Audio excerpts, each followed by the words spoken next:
आज का motivation points है, तेरे गिरने में तेरी हार नहीं, तेरे गिरने में तेरी हार नहीं, तू इंसान है अवतार नहीं, अवतार नहीं। गिर उठ चल दौड़ फिर भाग, गिर उठ चल दौड़ फिर भाग, क्योंकि जीत संक्षिप्त है, इसका कोई सार नहीं, इसका कोई सार नहीं।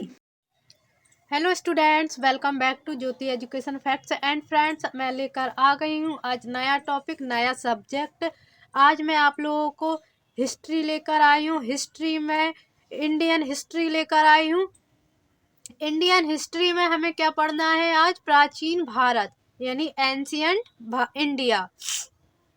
एंशियंट इंडिया में हमें आज एंशियंट इंडिया का कुछ भाग हमें कवर करना है आज। तो फ्रेंड्स, ये मैंने कुछ छांट कर नोट्स बनाए हुए हैं हिस्ट्री के। हिस्ट्री में हमें पढ़ना है इंडियन हिस्ट्री। इंडियन हिस्ट्री के कितने पार्ट्स हैं? 3 पार्ट्स। कितने पार्ट्स हैं? 3 पार्ट्स। 3 पार्ट्स में हमारा क्या डिवाइडेशन हो जाएगा? प्राचीन भारत। पहले हमें क्या पढ़ना है? प्राचीन भारत। फिर हमारा आ जाएगा मध्यकालीन भारत। क्या आ जाएगा? मध्यकालीन भारत। और हमारा फिर आएगा आधुनिक भारत, जो हमारा आज चल रहा है वो क्या है? आधुनिक भारत। और जो हमारा निकल चुका है यानी फास्ट है वो प्राचीन भारत है। और मध्यकालीन भारत यानी मिडिवल इंडिया, जैसे अकबर आए थे, बाबर आए थे, हमारा मध्यकालीन भारत है। प्राचीन भारत कहाँ से कहाँ तक है हमारा? 2350 बीसी से 700 एडी तक प्राचीन भारत है हमारा। 2350 बीसी से 700 एडी तक। और मध्यकालीन भारत है हमारा 700 एडी से 1707 एडी तक। 1707 एडी तक। और हमारा आधुनिक भारत है 1707 एडी से 1947 ईस्वी, 1947 ईस्वी तक। सो ये सब हमारा इंडियन हिस्ट्री के अंदर आएगा। 3 पार्ट्स में डिवाइड होगा हमारा इंडियन हिस्ट्री, मध्यकालीन भारत, प्राचीन भारत और आधुनिक भारत। और इसमें अब हम क्या पढ़ेंगे आज? मध्यकालीन भारत। मध्यकालीन भारत में क्या पढ़ेंगे? सिंधु घाटी सभ्यता, हड़प्पा सभ्यता, और ये क्षेत्र कहाँ से कहाँ तक फैला हुआ था। और बहुत ही ध्यान से पढ़ना है स्टूडेंट्स। बहुत ही प्यारे नोट्स बनाए हैं मैंने आप लोगों के लिए, और बहुत ही मेन बनाया है, जो बिल्कुल सटीक पूछे जाते हैं एग्जामों में, वही मैंने नोट्स में बनाए हुए हैं। ये नोट्स आप लोगों के लिए, यूपी पुलिस के लिए बहुत ही ज़्यादा पावरफुल हैं और हेल्पफुल रहेंगे। हमें यहाँ पे ज़्यादा कुछ नहीं पढ़ना है, हमें सिर्फ मेन पढ़ना है, क्योंकि हमें यूपी पुलिस का एग्ज़ाम निकालना है। हमें कोई यूपीएससी नहीं देना है, सिविल सर्विसेज नहीं देना है, यूपी पीसीएस नहीं देना है, हमें सिर्फ यूपी पुलिस की तैयारी करनी है। इस वजह से हमें सिर्फ मेन पढ़ना है कि हमारी एक छोटी सी नौकरी हमें मिल जाए। सो यहाँ पर हमें क्या पढ़ना है आज? प्राचीन भारत। और मैं अब आपको सीक्वेंस से पढ़ाती चलूंगी। पहले मैं प्राचीन भारत पढ़ाऊंगी, फिर मध्यकालीन भारत पढ़ाऊंगी, और उसके बाद आधुनिक भारत पढ़ाऊंगी। इससे पहले मैंने कुछ अनुच्छेद, राष्ट्रपति, राज्य के नीति निर्देशक तत्व और संविधान संशोधन की वीडियोस डाल दी हैं। आप लोग उसको एक बार अच्छे से पढ़ लेना, क्योंकि बहुत ही इम्पोर्टेंट टॉपिक है आपका वो वाला, संशोधन वाला सबसे इम्पोर्टेंट है। और राज्य के नीति निर्देशक तत्व वाला भी बहुत ही ज़्यादा इम्पोर्टेंट टॉपिक है। तो सब आपको वो जाके हमने डाल दिया है, तो आप लोगों को मेरे चैनल पे जाके ज़रूर देखना है वो वाली वीडियो। सो अब हम स्टार्ट करते हैं। क्या? प्राचीन भारत। प्राचीन भारत यानी एंशियंट इंडिया। एंशियंट इंडिया हमारा कहाँ से कहाँ तक था? तो सन क्या है? 2300 बीसी से 700 एडी तक। क्या था? 2300 बीसी से 700 एडी तक क्या है हमारा? Ancient India. जो हमारी सन थी वो 2300 बीसी से 700 एडी तक क्या था? एंशियंट इंडिया था, यानी प्राचीन भारत। तो अब हम स्टार्ट करते हैं। इसमें सबसे पहले आएगा हमारा सिंधु घाटी की सभ्यता। सिंधु घाटी की सभ्यता यानी हड़प्पा सभ्यता। ये हमारी कहाँ से कहाँ तक थी? 2350 बीसी से 1750 बीसी तक थी। क्या थी? सिंधु घाटी सभ्यता और हड़प्पा सभ्यता हमारी 2350 बीसी से 1750 बीसी तक थी। और सिंधु घाटी सभ्यता या हड़प्पा सभ्यता के अन्य क्या नाम है? बहुत एग्जामों में पूछे गए हैं ये कि उसके अन्य क्या नाम है। हड़प्पा सभ्यता के अन्य नाम, हड़प्पा की सभ्यता, फर्स्ट पॉइंट हमारा क्या हो जाएगा, हड़प्पा की सभ्यता। सिंधु घाटी की सभ्यता यानी इंडस वैली सिविलाइजेशन, सिंधु घाटी की सभ्यता, इंडस वैली सिविलाइजेशन। कांस्य युगीन सभ्यता, इसको क्या कहते हैं, और कांस्य युगीन सभ्यता भी कहते हैं। मेलुहा की सभ्यता सुमेरियन लेख में मिलता है, क्या मिलता है हमें, हड़प्पा का अन्य नाम क्या मिलता है सुमेरियन लेख में, मेहलुआ की सभ्यता यानी मेहलुआ की सभ्यता। हरियूपिया की सभ्यता, ये हमें ऋग्वेदिक काल में देखने को मिलती है, किसमें मिलती है, ऋग्वेदिक काल में। हरियूपिया की सभ्यता कहाँ मिलती है, ऋग्वेदिक काल में। और मेहलुआ की सभ्यता में सुमेरियन लेख में मिलती है। कांस्य युगीन सभ्यता, सिंधु घाटी सभ्यता और हड़प्पा सभ्यता, ये हड़प्पा के अन्य नाम हो गए। अब क्या हुआ फिर हमारा 1826, ये मैंने कुछ इंपॉर्टेंट टॉपिक था ये। 1826 एडी में, 1826 एडी में चार्ल्स मैनसन हड़प्पा गए थे। कौन गया था, चार्ल्स मैनसन हड़प्पा गए थे। 1826 एडी में चार्ल्स मैनसन हड़प्पा गए थे। 1853 से 56 के बीच लॉर्ड डलहौजी का शासनकाल था। किसका था, लॉर्ड डलहौजी का शासनकाल था। और थर्ड वाला पॉइंट हमारा है, अलेक्जेंडर कनिंघम के नेतृत्व में जॉन ब्रिंटन और विलियम ब्रिंटन ने कराची से लाहौर तक रेलवे लाइन बिछाने का कार्य किया था। किसने किया था, जॉन ब्रिंटन और विलियम ब्रिंटन ने कराची से लाहौर तक रेलवे लाइन बिछाने का कार्य किया। 1921 में दयाराम साहनी और माधव स्वरूप वत्स ने हड़प्पा की खुदाई की। कब की, 1921 में माधव स्वरूप वत्स यानी माधव स्वरूप वत्स और दयाराम साहनी ने हड़प्पा की खुदाई की। और नेक्स्ट पॉइंट हमारा, सिंधु सभ्यता के मापक 16 गुणज भार के हैं। सिंधु सभ्यता के जो मापक थे वो कितने के थे, 16 गुणज भार के थे। कितने के, 16 गुणज भार के। सो स्टूडेंट्स, आप लोगों को बहुत ही अच्छे से पढ़ना है इसको, क्योंकि थोड़ा सा कंफ्यूजन वाला टॉपिक भी है और इसकी डेट वगैरह हमें सब कुछ अच्छे से लर्न करना है और याद करना है, क्योंकि सबसे ज़्यादा एग्जामों में डेट ही पूछी जाती है हिस्ट्री में। हमारे इम्पोर्टेंट पॉइंट्स यही थे, तो आप लोगों को अच्छे से लर्न करना है, क्योंकि 1921 में क्या हुआ था और 1900। अब हम पढ़ेंगे हड़प्पा की स्थिति, यानी हड़प्पा की स्थिति क्या थी। रावी नदी के किनारे पाकिस्तान और पंजाब राज्य तक हड़प्पा शहर फैला हुआ था। कहाँ तक फैला हुआ था, पंजाब और पाकिस्तान तक। किस नदी के किनारे था, रावी नदी के किनारे था। क्या था, हड़प्पा शहर फैला हुआ था। और 1922 ईस्वी में राखलदास बनर्जी ने मोहनजोदड़ो की खुदाई की। 1922 ईस्वी में राखलदास बनर्जी ने मोहनजोदड़ो की खुदाई की।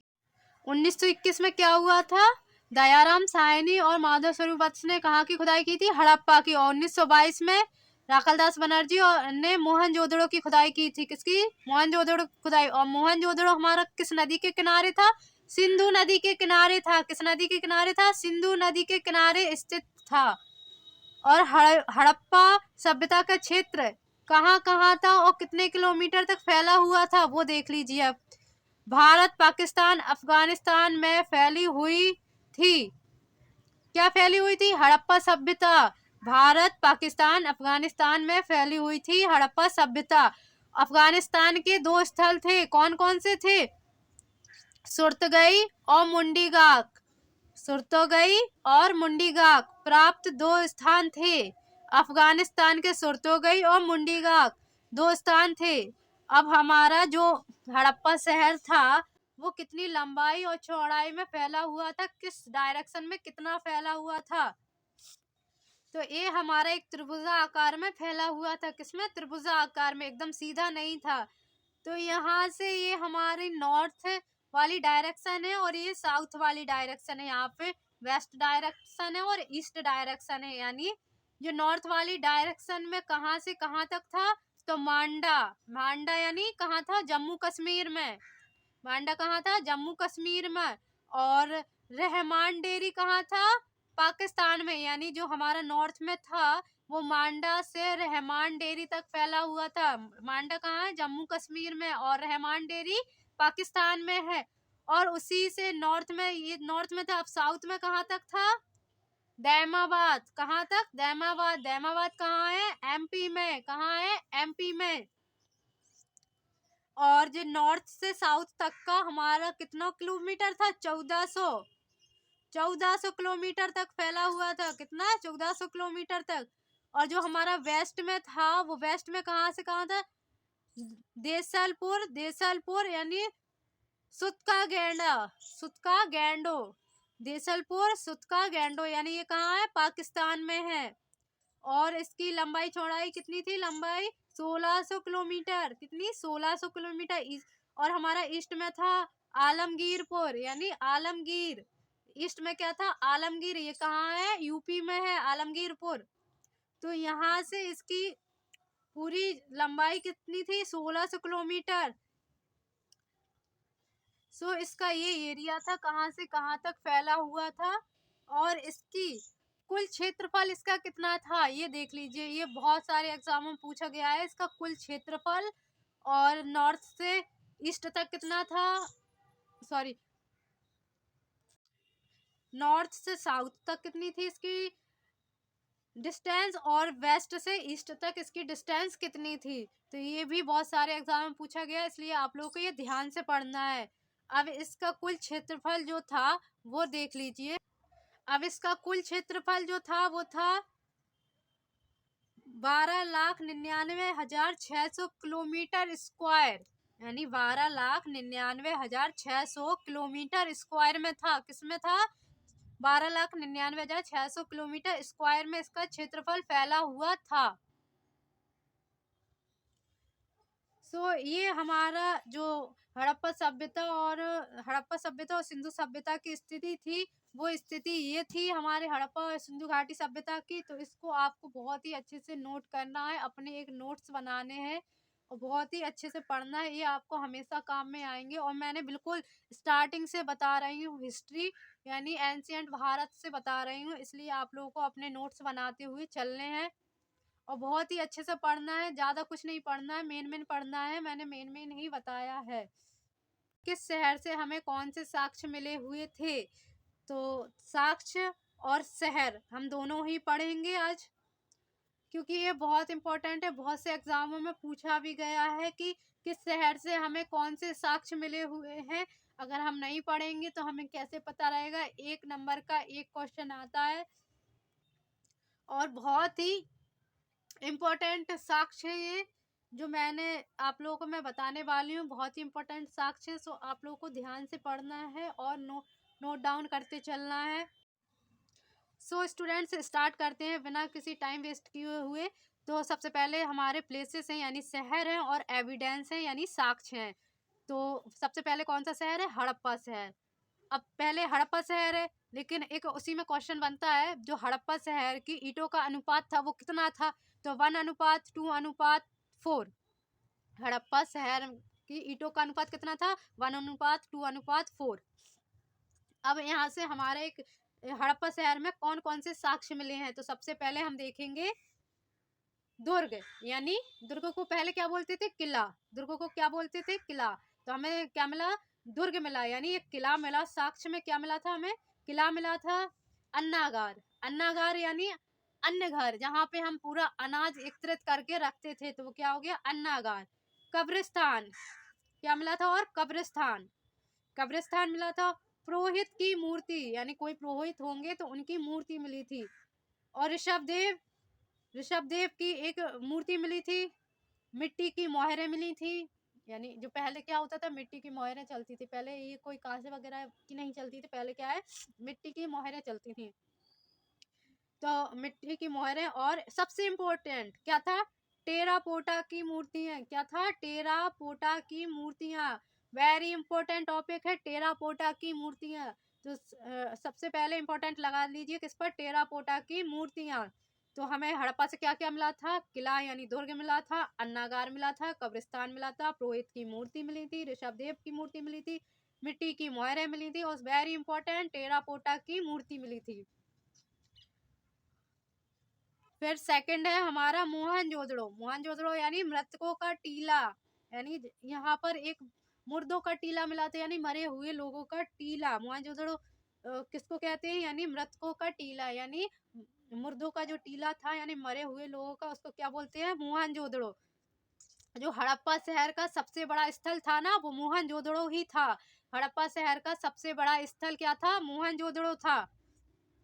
सबसे बड़ा शहर सिंधु नदी के किनारे था। क्या था? मोहनजोदड़ो सबसे बड़ा शहर था और यह सिंधु नदी के किनारे था। यानी यहाँ से आपके 3 पॉइंट कवर हो गए। यानी सबसे बड़ा स्थल क्या था? मोहनजोदड़ो था। इसको क्या कहते हैं? मृतकों का टीला कहते हैं। और सबसे बड़ा शहर सिंधु नदी के किनारे स्थित था। क्या था? मोहनजोदड़ो सबसे बड़ा शहर था और सिंधु नदी के किनारे स्थित था। तो यहाँ से आपके 3-4 पॉइंट कवर हो गए। आपको याद और ध्यान से पढ़ना है बिल्कुल। तो हमें मोहनजोदड़ो से क्या क्या साक्ष्य मिले थे? बड़ा स्नानागार यानी बाथरूम। आज के जमाने में क्या बोलते हैं? बाथरूम, यानी बड़ा स्नानागार।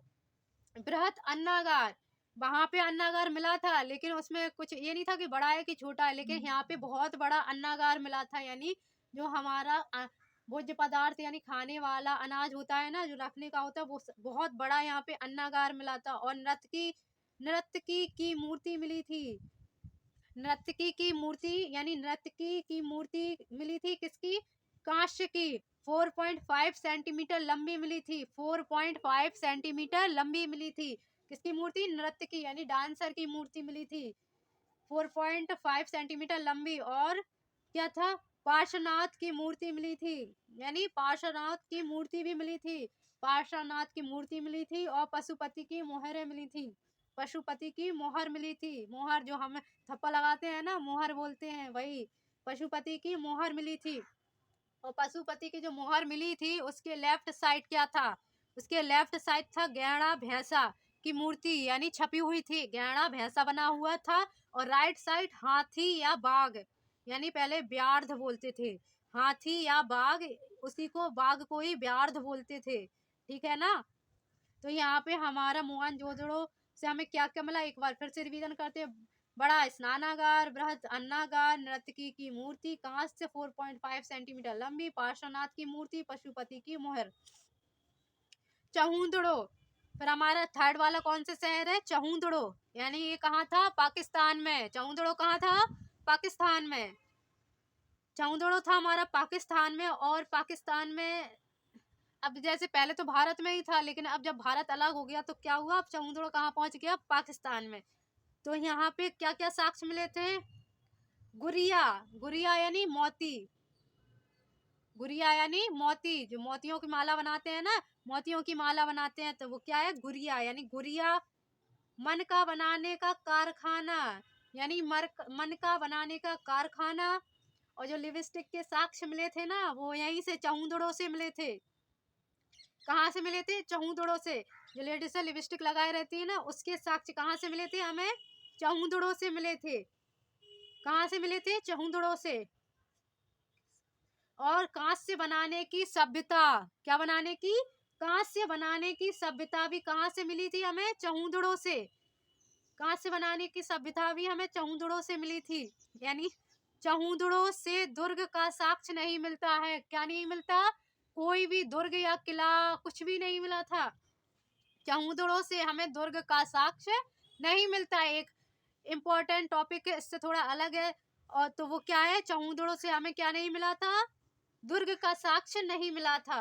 तो हमें चहुंदड़ो से क्या मिला था? सिर्फ मिला था गुड़िया, मन का बनाने का कारखाना, लिपस्टिक्स के साक्ष्यकार, कांस्य बनाने की सभ्यता भी यहीं से मिली थी। जो कांस्य बनता है ना, कांसे के बर्तन वगैरह, वो कहाँ से मिली थी? हमें चहुंदड़ो से ही मिली थी ये सभ्यता कांस्य बनाने की। नेक्स्ट है हमारा रोपड़। क्या है? रोपड़। रोपड़ कहाँ है? पंजाब, यानी भारत में ही है। रोपड़ कहाँ था? पंजाब में, यानी भारत में है। तो यहाँ से हमें क्या क्या साक्ष्य मिले? मनुष्य के साथ कुत्ते की कब्र, यानी मनुष्य के साथ कुत्ते की कब्र के साक्ष्य। मनुष्य के साथ कुत्ते की कब्र के साक्ष्य कैसे मिले थे वो समझ लीजिए। यानी जैसे पहले क्या था, हम कुत्ता पालते थे, यानी कुत्ता क्या होता है, मालिक का वफादार, यानी मालिक का वफादार होता था कि जो भी होता था तो कुत्ता हमेशा उसका साथ देता था। क्या करता था, कुत्ता उसका साथ देता था। तो क्या हुआ, जब मालिक मर जाता था तो क्या होता था, कुत्ते को भी उसके साथ कब्र में दफना दिया जाता था। जबकि ये नहीं था कि कुत्ता मरा है या मरा हुआ हो तभी दफनाएंगे, नहीं, कुत्ता जिंदा भी होता था तो क्या करते थे, मालिक के साथ कुत्ते को भी दफना देते थे। तो यहाँ से हमें क्या मिले, मनुष्य के साथ कुत्ते की कब्र के साक्ष्य मिले। नेक्स्ट है हमारा राखी गढ़ी। राखी गढ़ी यानी हरियाणा में। राखी गढ़ी कहाँ है, हरियाणा में है। ये हरियाणा कहाँ है, भारत में ही है। हरियाणा कहाँ है, भारत में है। तो राखी गढ़ी सबसे बड़ा हड़प्पा सभ्यता का शहर था। राखी गढ़ी हड़प्पा सभ्यता का सबसे बड़ा शहर था। तो भारत का सबसे बड़ा शहर राखीगढ़ी। भारत का सबसे बड़ा शहर क्या था, राखीगढ़ी। फिर हमारा नेक्स्ट है बनावली। बनावली यानी ये हरियाणा में है। बनावली कहाँ है, हरियाणा में। यहाँ से हमें क्या साक्ष्य मिले थे, पक्की मिट्टी का हल, यानी पहले क्या चलता था, हलों से खेती करते थे। तो यहाँ से क्या मिला था हमें, लकड़ी का नहीं मिला था, पक्की मिट्टी का हल। पक्की मिट्टी का हल मिला था यहाँ से हमें। कहाँ से, बनावली हरियाणा से, पक्की मिट्टी का हल। नेक्स्ट है हमारा कालीबंगा। कालीबंगा कहाँ है, राजस्थान में है। यहाँ से हमें क्या साक्ष्य मिले थे, चूड़ियों का शहर। यहाँ से चूड़ियों का शहर, जुता हुआ खेत, अग्निकुंड। यहाँ से क्या मिले थे, चूड़ियों का शहर मिला था, जुता हुआ खेत मिला था, यानी जैसे खेती करते हैं तो खेत को जोतते हैं ना, तो यहाँ से क्या मिला था, जुता हुआ खेत मिला था। अग्निकुंड मिले थे, क्या मिले थे, अग्निकुंड। यहीं से मिले थे हमें अग्निकुंड। फिर नेक्स्ट है हमारा मेहरगढ़। मेहरगढ़ कब, 7,000 ईस्वी पूर्व। कब, 7,000, मेहरगढ़ 7,000 ईस्वी पूर्व, यानी कृषि के साक्ष्य मिले थे। कब मिले थे, 7,000 ईस्वी पूर्व हमें क्या मिले थे, मेहरगढ़ से कृषि के साक्ष्य की हम कृषि भी कर सकते हैं। मेहरगढ़ से हमें 7,000 ईसा पूर्व कृषि के साक्ष्य मिले थे कि हम कृषि भी कर सकते हैं। नेक्स्ट है हमारा वेरी इंपोर्टेंट, क्या, लोथल। लोथल बहुत सारे एग्जामों में पूछा गया क्वेश्चन है, क्या, लोथल। तो नेक्स्ट हमारा वेरी इंपोर्टेंट क्या है, लोथल। लोथल कहाँ है, गुजरात में। यहाँ से क्या मिले थे हमें, चावल के साक्ष्य। क्या मिले थे, चावल के साक्ष्य। मानव निर्मित बंदरगाह है, यानी जिसे बोलते हैं गोदीवाड़ा। क्या बोलते हैं, गोदीवाड़ा। चावल के साक्ष्य, मानव निर्मित बंदरगाह यानी गोदीवाड़ा। फिर नेक्स्ट हमारा धौलावीरा। धौलावीरा कहाँ है, गुजरात में। यहाँ क्या था, शहर 3 भागों में बांटा गया था। धौलावीरा में क्या था, शहर को 3 भागों में बांटा गया था। शहर को क्या किया था, 3 भागों में बांटा गया था। नेक्स्ट है हमारा सुरकोतडा, यानी गुजरात में है। ये कहाँ है, गुजरात में। यहाँ से हमें क्या मिला था, शॉपिंग मॉल। जिन मॉलों में आज हम शॉपिंग करने जाते हैं ना, वो कहाँ से मिले थे हमें, सुरकोतडा से, यानी गुजरात से।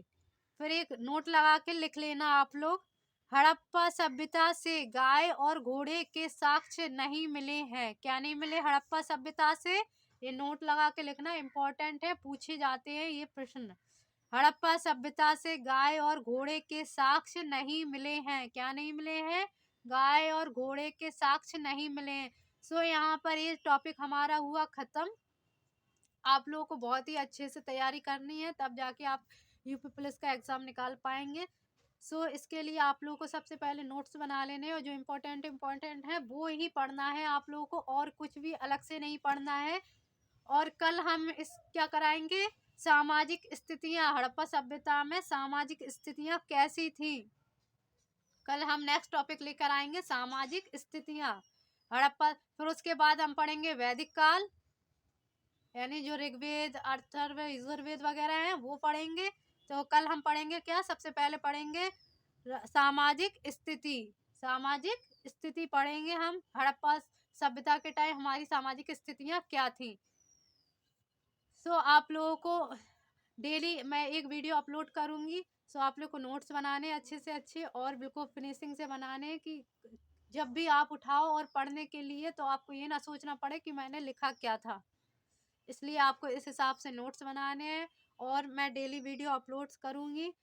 आपको सीक्वेंस से करूँगी जिससे कि आपका सारे टॉपिक कवर होते जाएँ और मैं हिस्ट्री में बिल्कुल सीक्वेंस से पढ़ाऊँगी। 1947 तक का पढ़ाऊँगी। सो आप लोग को अच्छे से नोट्स बनाने हैं और वीडियो में अच्छी लगी हो तो लाइक शेयर एंड कमेंट करना। आपको चैनल को जल्दी से सब्सक्राइब कर लीजिए अगर चैनल पर नए हैं तो, और चैनल को लाइक शेयर एंड कमेंट करना अपने दोस्तों में, फ्रेंडों में, रिलेशन में। अगर वीडियो अच्छी लगी तो लाइक शेयर एंड कमेंट करना। Thanks for watching. अब मिलेंगे नेक्स्ट वीडियो में, जब तक के लिए बाय बाय।